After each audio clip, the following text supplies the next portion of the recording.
retenir que si vous avez une série d'intervalles successifs, il faudrait les balayer du minimum au maximum ou l'inverse. Et non pas aller chercher à l'intérieur, puis vers les extrémités, puis aller vers le haut, puis vers le bas. Non. Aller soit du minimum, donc de 30 à 90, ou l'inverse de 90 à 30. On va les appliquer.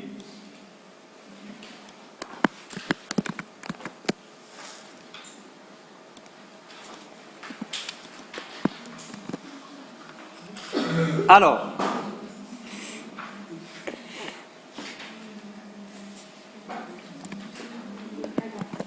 non. Je vais donner des valeurs. Là, on doit avoir combien? Excel doit nous retourner combien? 250. Là, 400. Là, 600. Là, 800. 250 et 250. On va vérifier ça.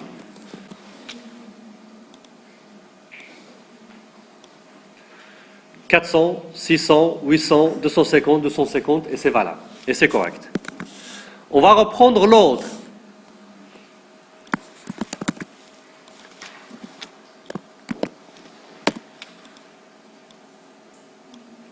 La même chose. Donc, que vous l'écriviez d'une manière ou là d'une autre, vous aurez exactement le même résultat. Maintenant, on a un autre problème d'imbrication, parce que là, dans les conditions internes, on a utilisé pratiquement la même condition. Stade, à chaque fois, on compare uniquement le stade. Mais dans cet exemple, on aura autre chose. On a une agence commerciale, ils souhaitent compenser les clients intéressants en leur accordant une réduction sur le prix d'achat. Les clients qui vont dépasser un seuil de 12 000 vont recevoir une réduction de 20%. Maintenant, les conditions, elles vont changer. Au lieu que ça soit uniquement le total, lorsque le montant dépasse 12 000, on va regarder la quantité. Si elle est inférieure à 20, entre 20 et 50, ou la supérieure à 50. Dans le cas où le montant est en dessous de 12 000, on regarde le prix unitaire. Si le prix est inférieur à 120, ou là si le prix est supérieur à 120. On va appeler les champs total, prix unitaire. Donc je prendrai une autre feuille. Et puis là, on va avoir le montant, le prix unitaire, la quantité. J'ai là le prix, on va prendre des prix unitaires. Alors le total, ce serait égal au prix unitaire multiplié par la quantité. Attendez. Je dois d'abord, il faudra prendre tout le tableau. Je l'appellerai P unitaire. Voilà, je l'appellerai quantité. Et celui-là, je l'appellerai total. Comment vous allez écrire la condition?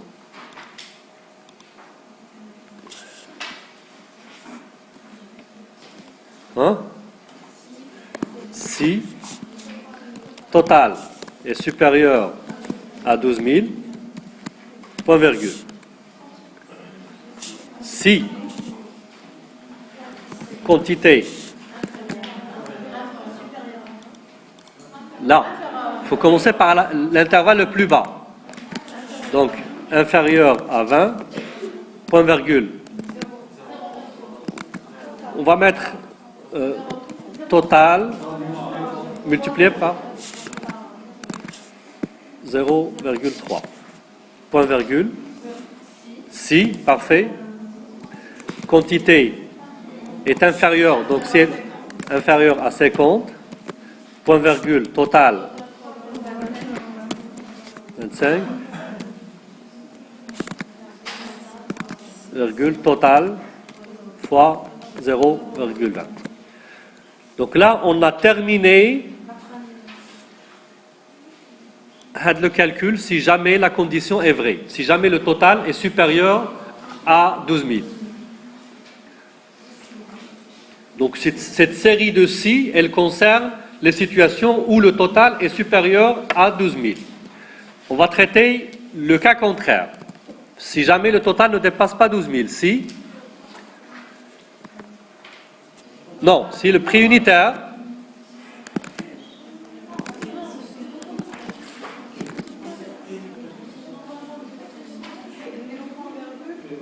Uh-huh. Non, non, non. Là, regarde. Tout à l'heure, lorsque je ne dépasse pas 12 000, je ne donne rien. Maintenant, lorsque le montant est supérieur à 12 000, je regarde la quantité et j'accorde les pourcentages. Dans le cas où le montant est en dessous, il ne dépasse pas 12 000, je regarde le prix unitaire et je donne quand même une... Si prix unitaire inférieur à quoi? À 120, point virgule.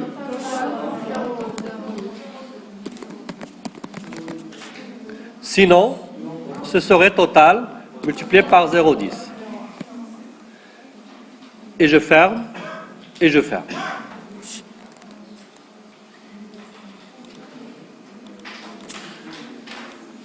Alors là, j'ai 3000. Il faudrait que je regarde. Donc là, je dépasse. Là, je dépasse.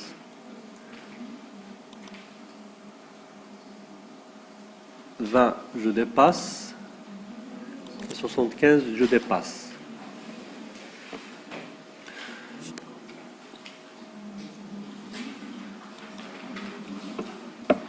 Vous me dites, selon le texte qui est là, dans ce cas, on doit donner combien? Est-ce que le montant est supérieur à 12 000? Non. Est-ce que le prix unitaire est supérieur à 120? Non. Donc on va accorder 10%. Ça veut dire que ce sera égal à Hadi multiplié par 0,10. Là, est-ce que le montant dépasse? Non. Et le prix unitaire? Donc c'est 0,12 égal multiplié par 0,12.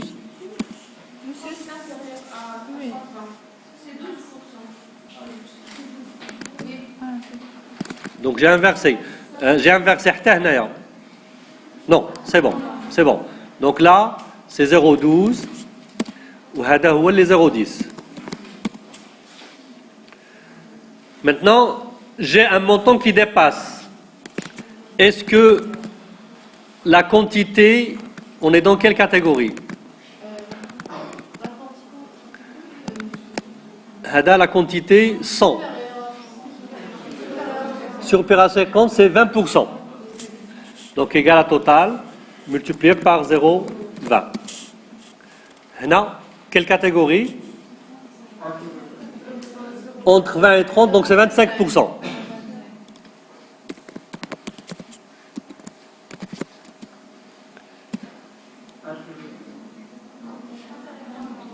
Inférieur à 30, ça veut dire 0,3.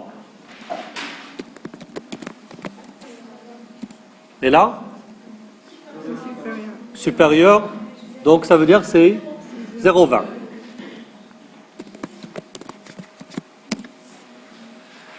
Donc si jamais je copie ma formule et qu'il me donne ces résultats, ça veut dire qu'elle est correcte. Si elle nous donne quelque chose d'autre, ça veut dire qu'elle est fausse.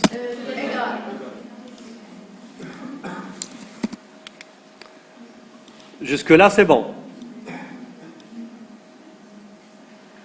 C'est encore correct.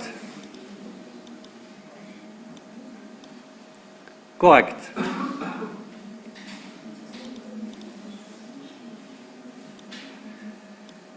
Et correct. Et vous avez, sur la présentation, vous avez donc la formule telle qu'elle a été. Il faudrait comprendre la logique quand est-ce qu'on met la condition, mais c'est toujours la même base. Condition veut dire, il faut d'abord mettre une condition qui va vous retourner vrai-faux, ensuite suivi du calcul qui va être réalisé si c'est vrai, suivi du calcul qui sera réalisé si jamais c'est faux. Et bien sûr, il faudra combiner en fonction du problème que vous avez.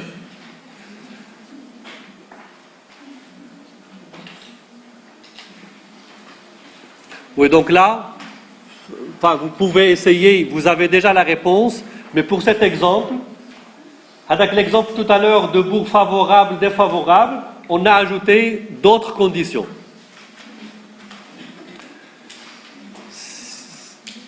Si le bourg est favorable, si le sol est favorable, on va regarder la superficie.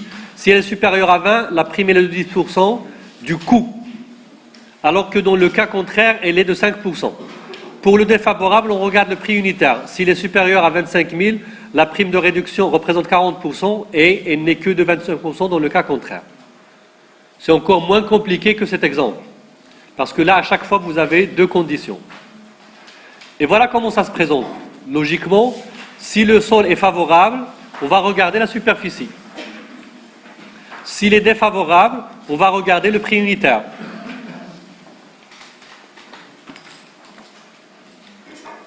Si la superficie est supérieure à 20,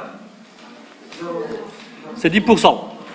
Si 10% du coût, c'est ça. Si elle n'est pas supérieure à 20, c'est 5%.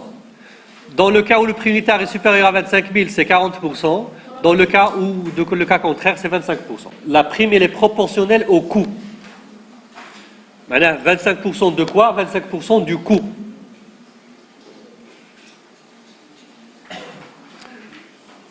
Vous avez ici la condition, mais vous essayez de la construire vous-même.